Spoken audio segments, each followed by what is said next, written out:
Hello, c'est Charles Brumeau, diététicien. Bienvenue à Dans la Poire Express, le petit frère de Dans la Poire, le podcast pour mieux manger. Je suis bien content de vous retrouver en ce début d'année 2022, particulièrement joyeux, festif et respectueux de tous les citoyens français.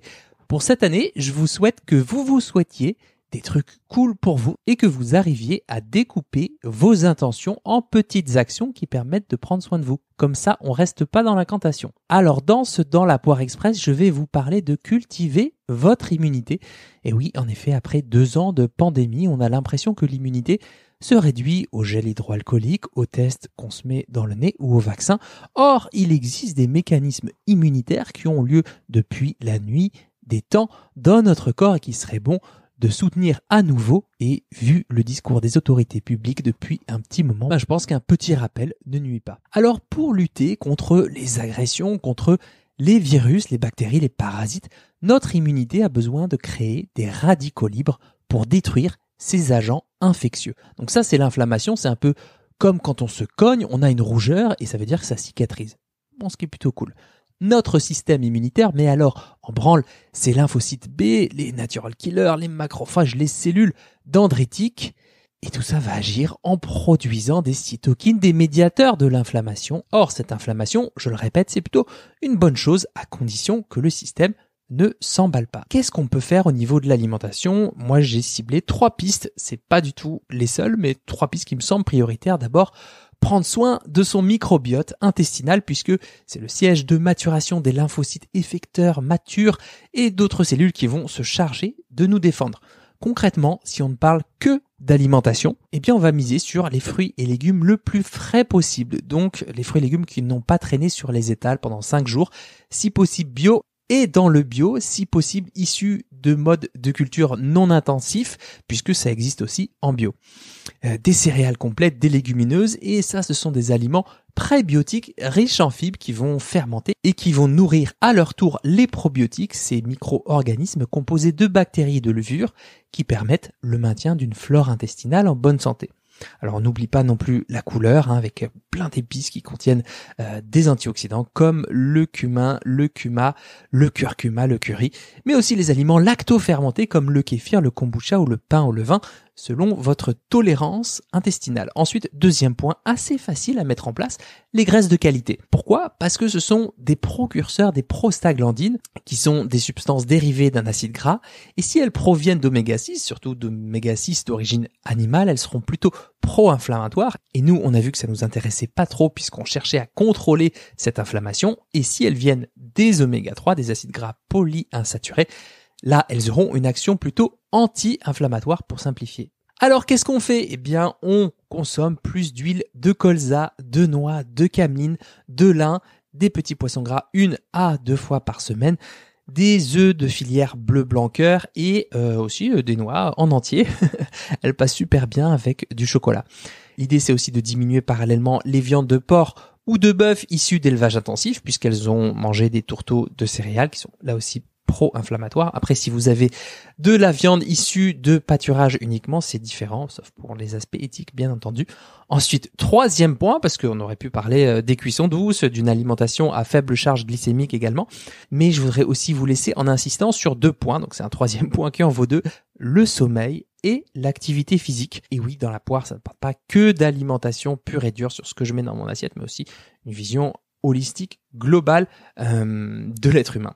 Le sommeil d'abord, donc selon les méta-analyses disponibles depuis 2 ans, 18 à 40% de la population verrait son sommeil perturbé depuis le début de cette pandémie, en particulier du fait de l'anxiété générée. L'amélioration du sommeil au cours d'une infection, c'est ce qui peut donner au système immunitaire un retour positif pour mieux promouvoir la défense de l'hôte.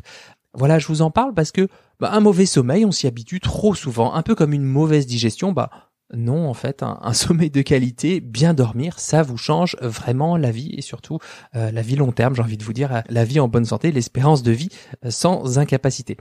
Pour la partie alimentation, c'est est-ce que entre le dîner et le coucher, j'ai assez de temps pour digérer, puisque la digestion va générer de la chaleur et que le sommeil, lui, préfère plutôt un corps qui va se refroidir légèrement pour aller vers la nuit. Est-ce que mon repas du soir est suffisamment digeste? La majeure partie des repas du soir, est-ce qu'il y a genre 15 trucs différents dans mon assiette ou pas? Est-ce que moi-même je digère bien le mélange crudité-légumineuse par exemple? Ou est-ce que au contraire ça me fait ballonner? Est-ce que je mâche suffisamment les crudités également?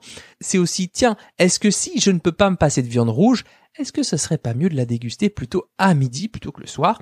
Sans oublier bien sûr le fait de manger suffisamment, on n'y pense pas assez, mais aller se coucher avec la faim qui pointe, eh bien, c'est prendre le risque de perdre 2 heures à se dire que ça va aller, qu'on va tenir, que c'est rien du tout. Et 2 heures comme ça, niveau sommeil, c'est pas terrible. L'activité physique ensuite, je vous en parle régulièrement dans la poire, même si les liens entre l'activité physique et le système immunitaire n'ont vraiment été étudiés qu'après 1990. L'exercice à intensité plutôt modérée va dans le sens d'une meilleure immunité, notamment sur l'immunosénescence, c'est-à-dire l'altération progressive du système immunitaire liée à l'âge. Pour ne prendre qu'un exemple issu d'une étude de début 2021 publiée dans la revue Nature, eh bien l'activité physique va stimuler la production de cellules hématopoïétiques, ce sont des petites cellules situées dans notre moelle osseuse qui vont elles-mêmes servir à la production de nos chers petits lymphocytes qu'on a vu au début de l'épisode, qui font partie de nos cellules immunitaires. Donc voilà, l'activité physique, le mouvement dès qu'on le peut, chacun à son niveau, c'est toujours bénéfique et ça coûte vraiment pas cher en stratégie de prévention. Voilà, pour ma part, l'hiver c'est une saison super compliquée à gérer pour moi parce que le froid me congèle sur place.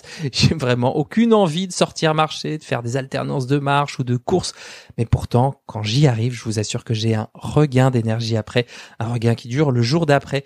Ça change aussi un peu ma perception du monde, ou à défaut le rapport que j'entretiens avec ce monde qui tourne parfois assez bizarrement, il faut le dire. Voilà, avant de vous laisser, je voudrais quand même dissiper un petit malentendu s'il y en a un, puisque je suis très écouté par les pros de santé, je voudrais pas qu'il y ait un malentendu qui se glisse. L'alimentation, le sommeil et l'activité physique n'empêche pas d'attraper ce fameux virus, ni d'être sujet à ce qu'on appelle les cas graves. Néanmoins, l'immunité, c'est aussi le fruit des comportements, des habitudes, des réflexes de toute une vie. C'est aussi une manière de prendre soin de soi sur le long terme et de donner plus de chances à son organisme de se défendre des agressions extérieures. Et par là même, rien qu'en diminuant la consommation de viande issue de l'élevage intensif, on prend aussi soin du microbiote de la nature puisque il a fallu déforester des hectares entiers pour élever et nourrir ce bétail et donc réduire d'au moins autant l'habitat d'autres espèces et donc résultat, des espèces qui ne devaient pas se croiser se croisent, ce qui favorise au passage le risque de zoonose. Voilà, la boucle est bouclée. Sachez aussi que je bosse actuellement sur un épisode spécial en 2 parties sur l'alimentation et immunité avec un spécialiste du sujet qui n'est pas super disponible en ce moment, mais moi je laisse jamais tomber, vous me connaissez. Et je sais aussi que vous vous posez beaucoup de questions sur l'alimentation en tant qu'outil de prévention santé. Voilà, moi je suis bien curieux de savoir ce que vous faites au quotidien pour cultiver votre immunité à vous. Ce que vous pouvez faire, c'est me l'indiquer dans vos commentaires sur Apple Podcast ou sur Spotify et au prochain épisode, j'en prendrai 2-3 que je lirai à haute voix pour vous faire une petite dédicace. Voilà, je vous souhaite un bon appétit de vivre et à très vite pour un nouvel épisode de Dans la poire.